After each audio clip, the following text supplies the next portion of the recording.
Hey everyone, my name's Amanda Lynn and I'm an intuitive card reader. This is my friend Nikki. She does Reiki and massage therapy and all kinds of other soul coaching, all kinds of other things. So we're going to hear a little bit about her and what she does. And we're going to just have a little conversation about whatever we happen to talk about today. Let's find out. So Nikki, tell us about your work. So in 1999, I was working as a project manager in the exhibits and trade show industry, and really thought that that was my passion and my path, and really, had invested quite a few years into that career, and just ended up realizing that I did not feel passionate or filled with purpose while I was doing that. So I ended up going to massage school and spent basically the last 20 years developing my skills as an empath and an intuitive in massage therapy. And She's great at it. Thank you. And over the years, I've integrated breath work, guided visualization, craniosacral, a lot of energy medicine. So it's really become a body, mind, heart, spirit practice for me. So that is really my passion. And I love my days here at the office. So explain to me a little bit better some of your philosophies on, because we talk a lot about integrating all these aspects of who we are. You can't separate your mind from your spirit, from your body. It's all interconnected and affects each other. So can you talk to me a little bit about that, about right, your philosophy, how you use that in your work? Yeah. So everything that I do here in my practice, I actually integrate into my personal life as well. And I have found that the most profound healing or experience I can have on a personal level is happening on a physical, emotional, intellectual, and energetic space. So I'm constantly balancing out information that I'm receiving in all realms. So let's say that I take just an aspect of healing that involves maybe grief. So I have a client that comes in that's experiencing grief, or I've had many experiences in my life where I've been grieving. I address that in all four spaces. So it could be finding a space in the body that is the grief is being held in, and then addressing that on an emotional level, being able to write that out and journal that. And then, in deep meditation, being able to address, okay, is there a root of this grief or experience or trauma, whether it's in this life or other lives? So I try to balance out whatever I'm experiencing on all four levels. That's where the most healing comes through. That's awesome. Yeah. And it's really true. I guess we should talk a little bit about how we met and how we know each other too. Well, here's my version of the story. So I guess it was about 2 years ago. Yeah. At this point, I was in a place of just not knowing what the heck was happening in my life. In the midst of opening up to some spiritual gifts, also coming in contact with the idea of twin flames. And that's kind of a whole nother story in and of itself. But basically I connected with somebody who sparked this whole awakening process in me and opened me up to a lot of psychic abilities, things going on just deep down under the surface. It was a big trigger point, and I felt like I really needed help to integrate that experience, and what I was really looking for was some energy work, some Reiki. So I just Googled, I think I was on Thumbtack, yes. And I found a few people, and Nikki was one of the ones that messaged me back. And for some reason, I felt drawn to her energy, so I called her, and I'm all nervous on the phone because I'm like, she's gonna think I'm crazy. So I like call. I was like, do you know anything about twin flames? And she's like, oh yeah, yeah, we can talk. So I knew right away that she was a safe space to talk, and like that truly, from my end, that is one of Nikki's greatest skills is being an empathic listener, and I think we underestimate how much power that has. Yeah, if I did nothing else in my practice other than just sitting here and shutting up and listening, I think that would be good enough. Yes, and but that I think is a big gift is being able to hear somebody's story and not judge them and hold Absolutely. the space for them. Yep. So that it's funny, you know, you contact a massage therapist and also someone who does energy work, and you know that's very body, and also you know your energy body is really closely attached to your physical one. I just think it's awesome that Nikki is so connected to the physical body, but also that piece of, you know, what's beyond that, right? And what else is connected to it, and that's how we connected. Is she helped me get my shit together. She's still helping me get my shit together. Really cool. But let's talk a little bit. Maybe not everybody knows what Reiki even is. So Reiki is a Japanese term for universal life force energy. And it is obviously a Japanese word, but it is not Japanese in nature. Reiki has been actually discussed in India. It's called prana.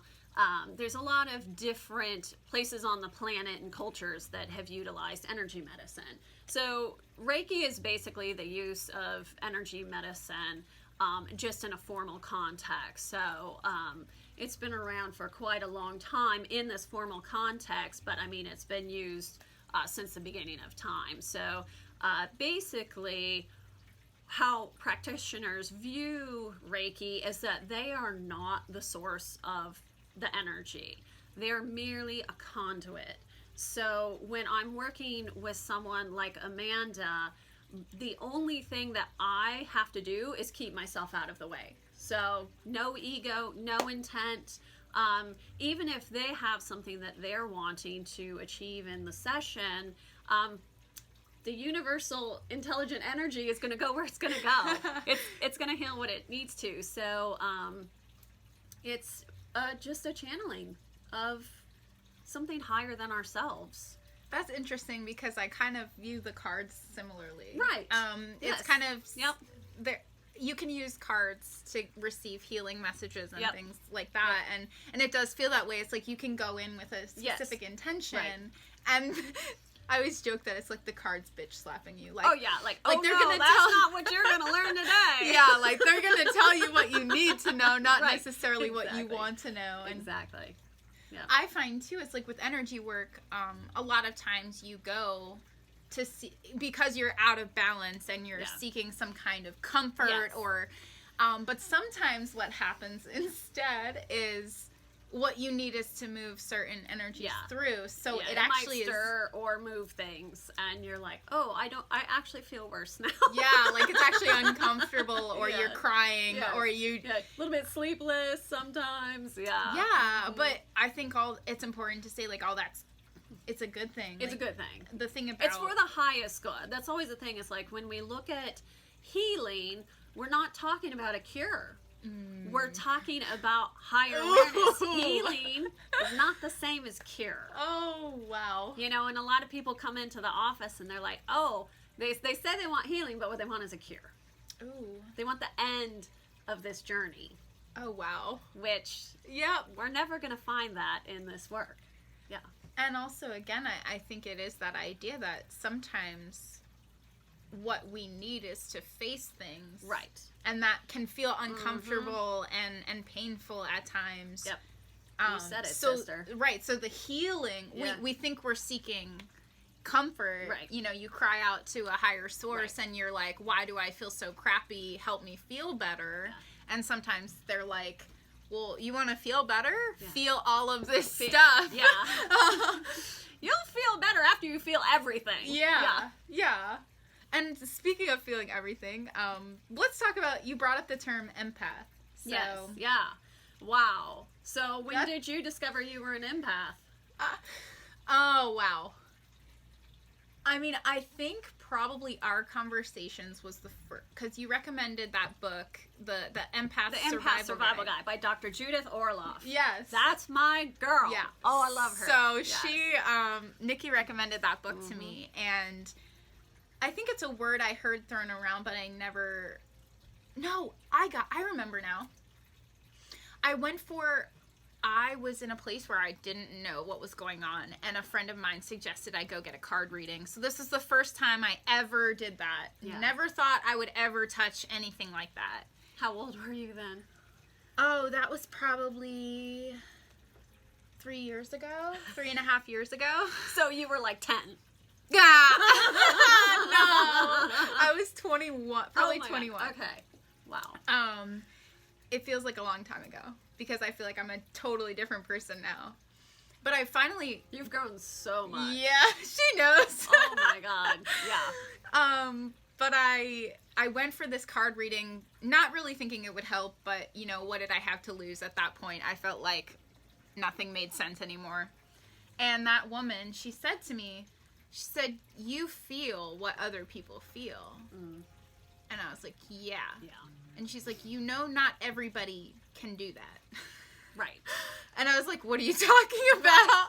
You take it for granted. You think everybody feels everything you feel. Yeah. Yeah. And I think it's important to say having empathy is different than being an empath. Correct. Yeah. Meaning, like, you can have empathy, right, understanding, you can try to understand from another person's perspective, yeah, but empaths actually feel in their physical body the emotions and experiences that other people are going through. Yeah. And I've since found out, actually, I'm like a one step further on that, and I'm also a clairsentient, which means that I can also feel things from people who aren't in my immediate vicinity. So, typically empaths tend to take on the energy of whoever's in the room or whatever is going on in their immediate space.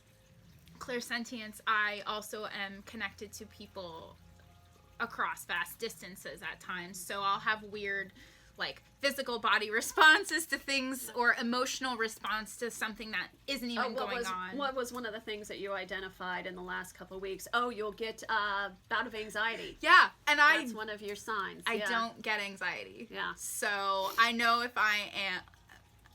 that if I am having my heart racing thoughts and I'm freaking out, like, and unable to calm down, I discovered that is actually a sign of somebody I know either not being authentic, not sharing when they want to, or it's a sign of somebody I know being kind of out of balance and not really, and needing some kind of help or support. So it's funny because we've been working on this a little bit about, like, how to differentiate and identify, because you feel it in your physical body the same way as if it's your own thing. Right. So how do you discern whose stuff you're getting? Right. And I'll have weird stuff, like my aunt was getting a hip replacement, and I was walking in the park, and all of a sudden my right hip, I was, like, limping. And then, you know, a few hours later it goes away and there's no pain in my physical body. So, like, you're like, am I crazy? Or is something going on here? But it's really, that's why it's important, I think, to have these conversations. And, you know, I know there are people like me, like us, that are out there who have no idea that this is normal and other people experience it too. So, do you follow Sonia Choquette? Yes. Okay, so she has a great term for people like us. She calls them sixth sensories. Oh, I love that. Sixth sensories, and they're intuitives, empaths, clairsentience, clairvoyance, claircognizance. Oh, that's awesome. Isn't that great? I love that. I love that term. Sixth sensories. Sixth sensories. Well, and I like the word intuitives better than, like, psychic, because to me people picture something when you hear psychic, the crystal ball and the hat like, okay, well, that's just a bit fantastical. Yeah. And I mean, if you want to have your crystal ball Right. and your hat and you want to rock that, like, go do you, I boo. have a pretty but, fancy altar in my house, so, yeah. but, yeah. But I would love it to see this be more mainstream, something normal that people talk about. I mean, to be honest, I've never had a conversation with a close friend who hasn't used the word that they got a vibe from something. Yeah. If you are saying, hey, I got a vibe from something, or have a gut instinct about something, we're talking about intuition. That's what we're talking about. Yeah, and I think it's important, and I know Dr. Orloff says this all the time. This isn't like for some elite group of people. Right. It's Nope. not a special gift that only certain people have. Like, I believe every single person has some level of intuition. Yeah. A lot of time, well, you know, the world we live in doesn't encourage that, and it doesn't really always give us the tools to tap into our inherent knowing Right. that we have. So I think a lot of people stuff down these abilities that could really help us live a more Right. peaceful, flowing, Yeah. joyful existence, really. Yeah. I mean, the way I envision it is that we all do have some sort of intuition. We're Yeah. sort of on a spectrum, and it also depends on how interested we are in developing it, because That's it is true. a developed skill.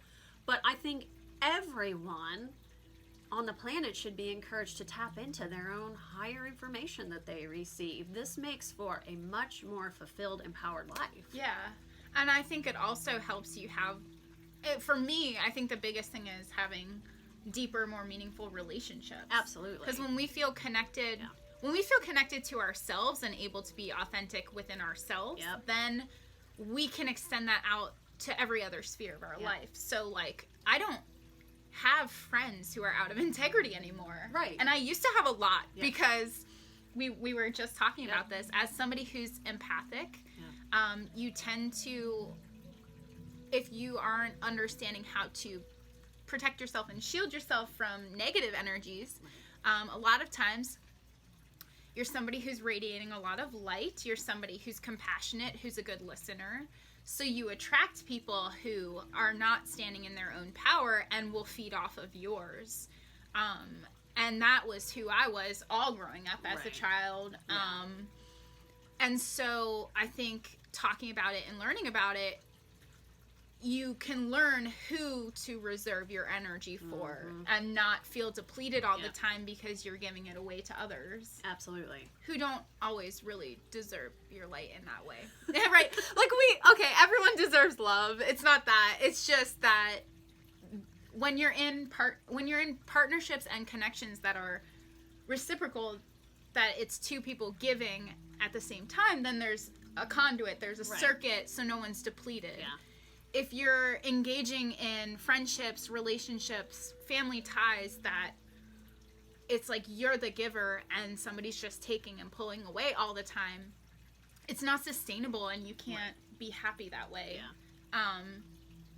And I think a lot of people who are empaths, who are sensitives, intuitives, sixth sensors, if you don't understand that that's who you are Right. and why you're sensitive, compassionate, a good listener, sometimes you have a hard time being discerning about who deserves that space from you. Yeah, learning to be a thriving empath is a process and requires a lot of management, Yeah. a lot of skill learning. Oh, I want to talk about this. Yeah. This is definitely from that Empath Survival Guide book. And an interesting part of my own journey is she talks about how a lot of times empaths will be addicts. Like, they'll be addicted to substances. Absolutely. Yep. They will be, Yes. it tends to be that they're overweight. Yep. Yep. And what she talked about is it's because you're trying to protect yourself from the energy and the sensory overload. Yeah. So people overeat to try to it's that, what we talk about, mind, body, spirit. Yes. Your physical body Your physical reflecting body, that yes. need for protection.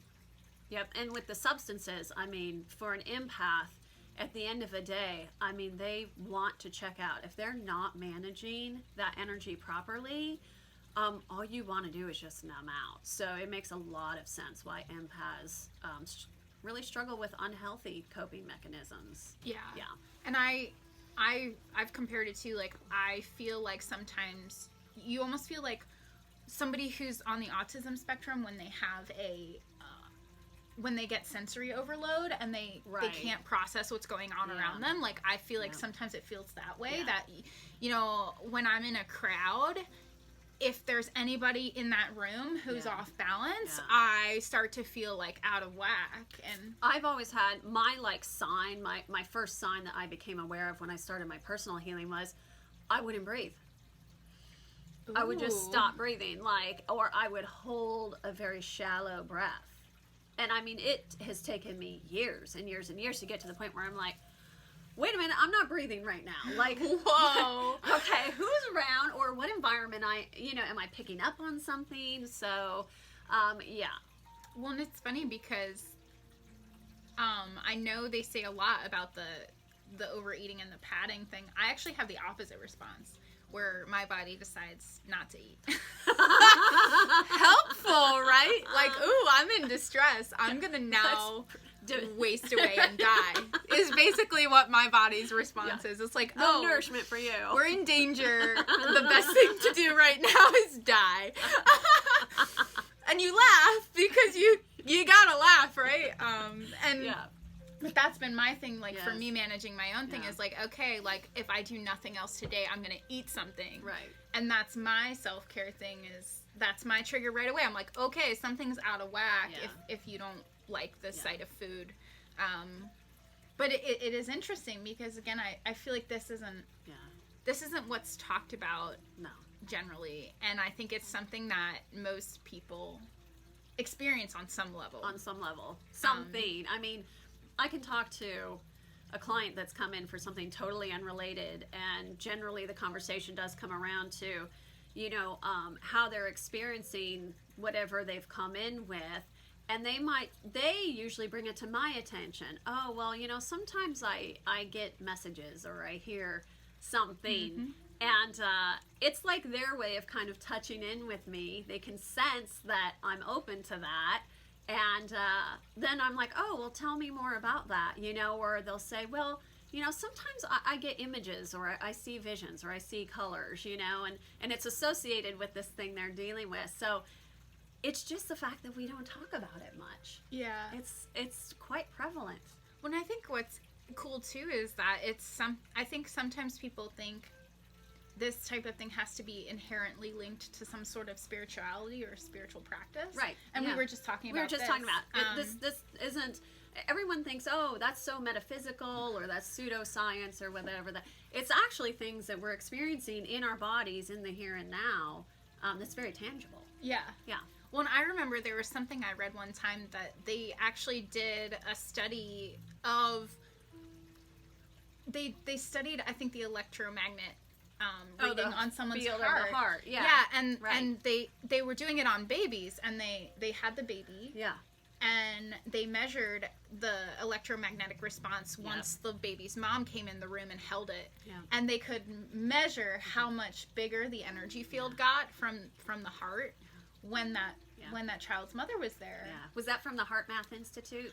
I honestly don't even know. That's a fantastic organization to look up, is the Heart Math Institute. Yeah. Well, and I love talking with her because she knows, like, I'm the nerd of six sensories. She's like into the science part of it, and I think I'm much more into like the, I don't know, like ghosts and spirit guides and you're an artist. I mean, you're such an artist. You have an artist's heart and vision, and that's your perspective of how you experience it, and I'm kind of a little bit businessy. I mean, like I said, I was a project manager when I started out, and so I sort of have this like business sort of, like, oh, well, I want to know the science. I want to know the hard math behind this stuff, and I'm like, science. what do we feel? Right, yeah, so. But it's good, because actually that's the reason why I first sought you out was, I'm an Aquarius, I'm an air sign, so I could live up in, the ether forever, but what I realized was I'm a human having a human experience, and so she helped me realize that I'm supposed to be a human. You can be here. You can be here, Amanda. Yeah, so you, like, that piece of integrating my body into what was going on was really helpful for me, And continues to be. Like, I think I still am discovering that part of it. Yeah. It's a beautiful journey for you. Thanks. Yeah. Thanks for being a part it's very of it. exciting. Thank you for having me along. Yeah, so the soul pod plan. agreements. This was a little intro to Nikki and a little chat. We kind of were just chatting off the cuff, but I'm hoping to have Nikki on my channel more often. She's got tons of wisdom to share. I'm so excited. Yeah, and we just realized that the conversations we had could really benefit a larger platform, we felt. Yep. So if you enjoy what you've heard, like, comment, subscribe, do all those fun things. And I'll put a link to Nikki and her work, and also a link to my card reading page below. We hope you have an awesome rest of your day. And and I'll also put some of the book recommendations that we talked about below, in case you want to explore anything that we've talked about. So thank you so much. Thank you, Nikki. So grateful to be here with you.